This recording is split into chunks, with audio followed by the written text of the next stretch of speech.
Hi, my name is Ahmad Haris Aiman. My metric number is S60432. Before we start present about the Laytime calculation, let me introduce about our group member. The first one is Saifullah bin Makrani. Second one is Muhammad Fazil bin Muhammad Fuzi. Third one Muhammad Shazwan bin Ramlan. Next one Muhammad Azim Firdaus. The next Husna Natasha. The next Hidayu Pasaribu. Next Nurul Nadiah. Next Nur Syafiqah binti Muhammad Rafiki. And the last one is me. My name is Ahmad Haris Aiman bin Rashdan.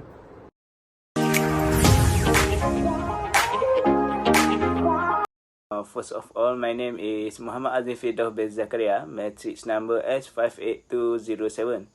So I would like to present about definition of laytime, demurrage and dispatch.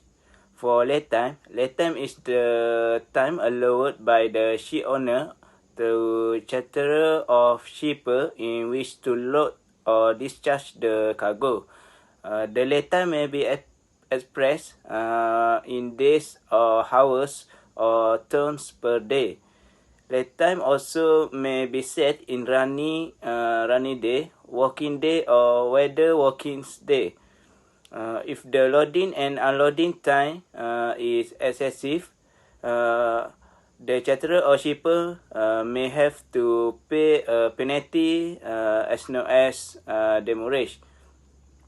Definition for demurrage is the amount of money paid to the ship owner by charterer or shipper, as the case may be, for failing to complete loading or discharging the cargo within the time allowed in the charter party. Last definition is about dispatch, is an amount of money, the rate of which is agreed in advance, payable by ship owner to the charterer or shipper, as the case may be for loading or discharging the cargo in less time allowed in the charter party. Factor laytime does not count. The definition of the word weather must be ascertained as a matter of fact. What constitutes terrible weather for one vessel could not be the same for another, even if both are at the same port at the same time. Rain may obstruct the discharge of a shipment of rice, but not a cargo of crude oil. The most common reason for a break is bad weather. Some cargoes may continue to be loaded or unloaded during rain or snow. Some cargoes, such as grain, will spoil during rain or snow. If bad weather stops on-board operation at the wharf, time will stop counting.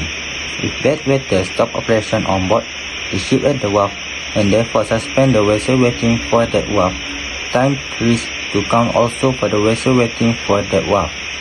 The party charter should expressly state that the halt period is caused by inclement weather. The stoppage period is also stipulated in almost all party charter forms if workers employed directly or indirectly in loading or abandoning a vessel go on strike. If there is a mechanical issue or another incident that is beyond the charterer's control, the time to stop count. However, if the vehicle is directly or indirectly owned by the shipper or consigned, the price beyond the control of the higher statement may be contested. If the ship is already in demurrage, all the aforementioned factors that permit continuation are ignored, and all minutes, including those that occur on Sunday, holidays, inclement weather, during strike, etc. are included in the calculation, except for those that result in a damage to the ship equipment. Hi, I will explain about statement of facts. First day, on 3 March at 15 hours, the vessel arrived at Buenos Aires routes. On the same day, at 17 hours, NOR notice of readiness tendered. The next day, for March, the loading commenced from 6 hours until 23:59 hours. On 5 March, operation loading from 0001 hours until 15 hours. Then the loading stopped due to a technical issue. on the same day from 15 hours until 17 hours. After that, loading resumed from 17 hours to 23:59 hours. On 6 March, loading from 0001 hours until 23:59 hours.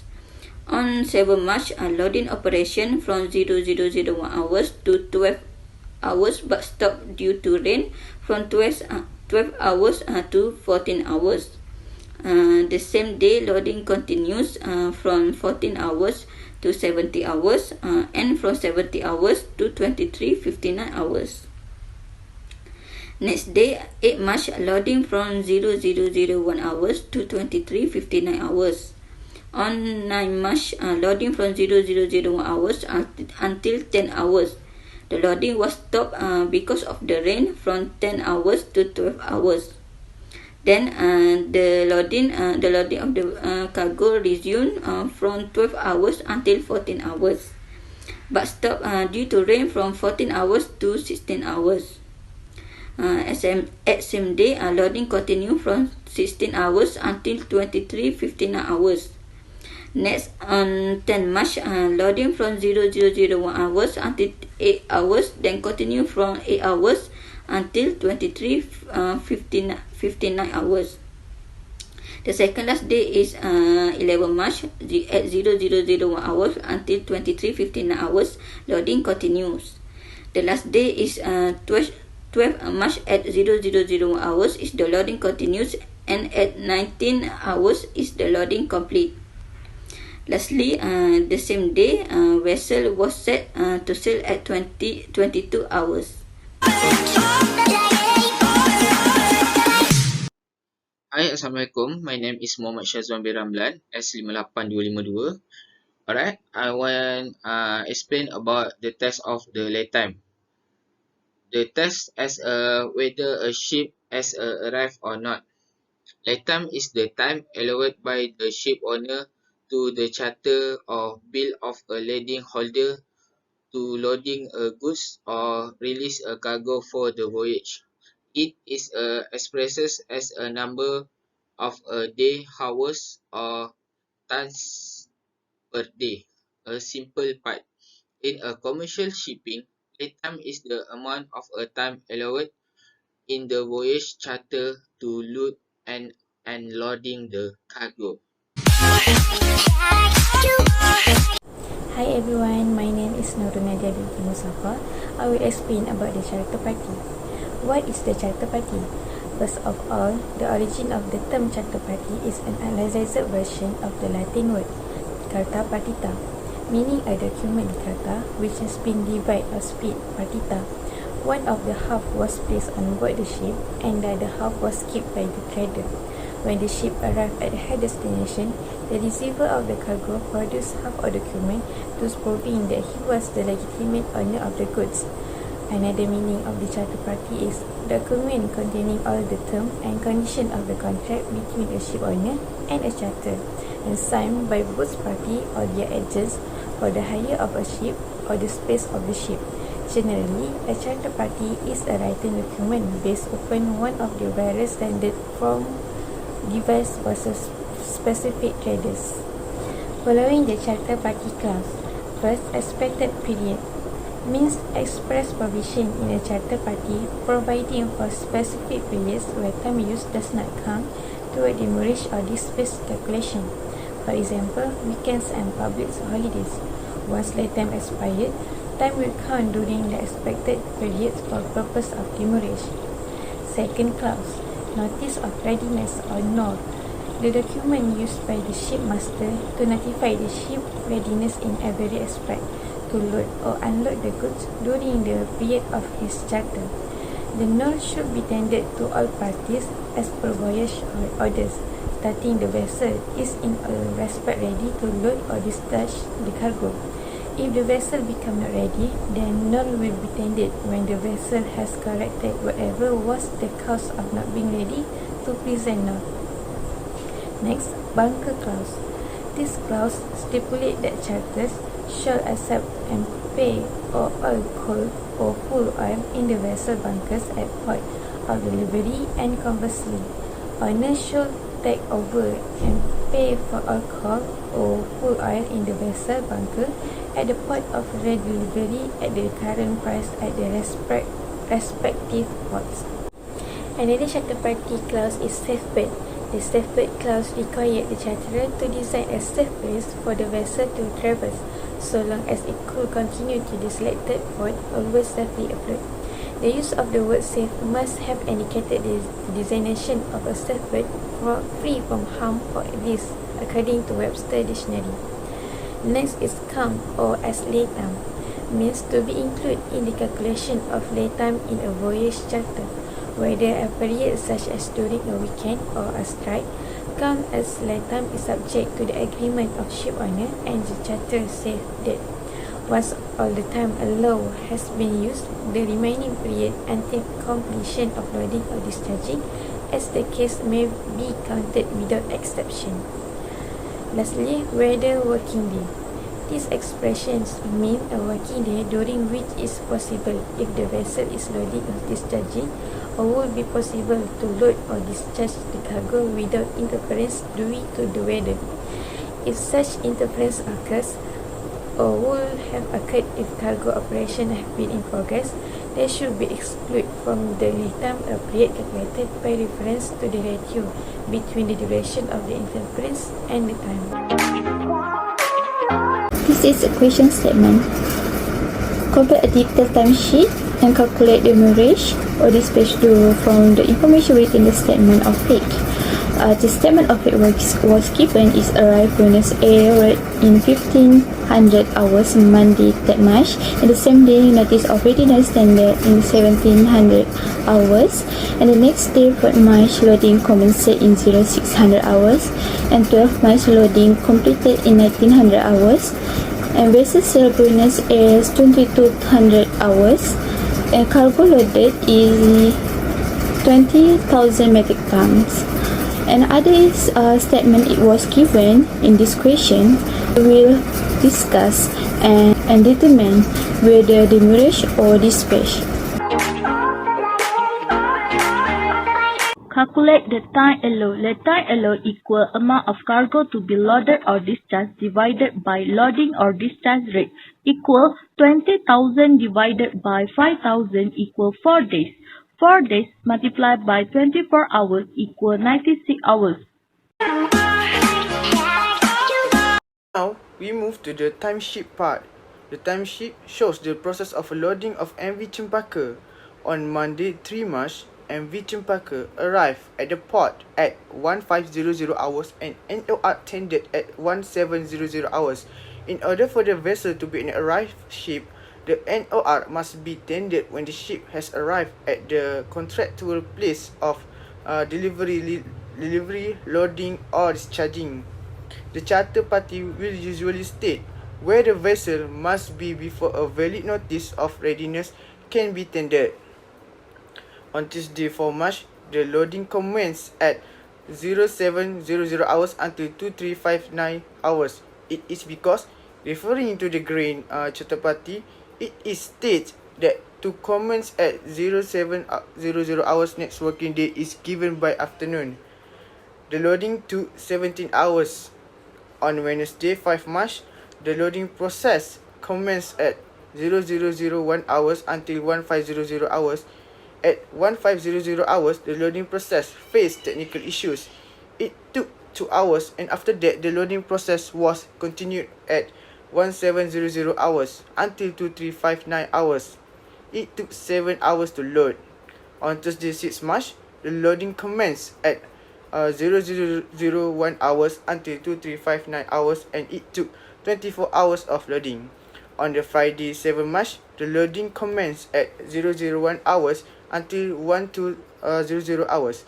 It took 12 hours to load, but unfortunately from 1200 hours until 1400 hours, the loading stopped due to rain. At 1400 hours, the loading continued until 1700 hours. It took 3 hours of loading. In the grain charter party, it states that time from 1700 hours, Friday or the day preceding or holiday, to 0800 hours, Monday or the next working day, it is not to be counted unless used. but half of the actual time used is to be counted unless the vessel is already on demurrage. So because of that, the loading 1700 hours until 2359 hours was counted half of actual time. It took 3.5 hours, and on Saturday 8 March, the loading commenced on 001 hours until 2359 hours, but was count of actual time during the weekend. It took 12 hours. On Sunday 9 March, the loading commenced from 001 hours until 100 hours. It took 5 hours after counting half the actual time, but it stopped at 100 hours until 1200 hours due to rain. After the rain stopped, the loading continued from 1200 hours until 1400 hours. After count a half of actual time, it took only 1 hour. After 1 hour of loading, the loading stopped due to rain again at 1400 hours and continued at 1600 hours until 2359 hours. After count half of actual time, it took 4 hours of loading. On Monday 10 March, the loading commenced at 001 hours until 0800 hours. Monday is still weekend, so it was count half of actual time. It took 4 hours of loading. At 0800 hours, the loading was continued and it was count like normal. The loading was at 0800 hours until 2359 hours. The loading took 16 hours. On Tuesday 11 March, the loading commenced at 001 hours until 2359 hours. The loading took 24 hours. Finally, on Monday 12 March, the loading commenced at 001 hours until 1900 hours. At 1900 hours, the loading was complete. After the loading was complete, the vessel set at 2200 hours. Now, we go to 6.4 or step 3, calculation time use. To get the time use, we need to add all laytime in the previous table. So, in this slide, we can see overall of the time used from Tuesday 4 March to Wednesday 12 March. After total out the time used, we got 168.5 hours for the time used. Next, we go to 6.5 or step 4, calculation, demurrage or dispatch. To get this answer, we must know the flow before calculate that. Firstly, we need to take time alone from 6.2 or step 1. For information, time alone is 96 hours because it is already converted from day to hours. So, we got 72.5 hours. Then, we also need to find out the total of hours in this. To get the answer, the amount from time used need to minus time alone and then division to 24 hours. So we got 3.021 days. Lastly, to know total demurrage in USD, we need the answer 3.021 days multiply 5,000 metric ton per day. From this calculation, we got 50,105. So, in USD, 50,105 demurrage payable to the ship owner. Hi, for the conclusion, laytime is a time slot reserved for a ship's charterer to load and unload the cargo. The charterer must load and unload their cargoes at defined periods during free time per the charter agreement. If a hired ship is not loaded or unloaded on schedule, the owner will be charged demurrage. Unlike demurrage, dispatch acts as a reward for early vessel release, encouraging the charterer to load and discharge their cargo faster. The loading delay requires ambush embark vessel to pay demurrage. In conclusion, the charterer will be affected by demurrage since they will be responsible for paying the charge that is associated with violating the restriction that are mentioned in the charter agreement. That's all. Thank you.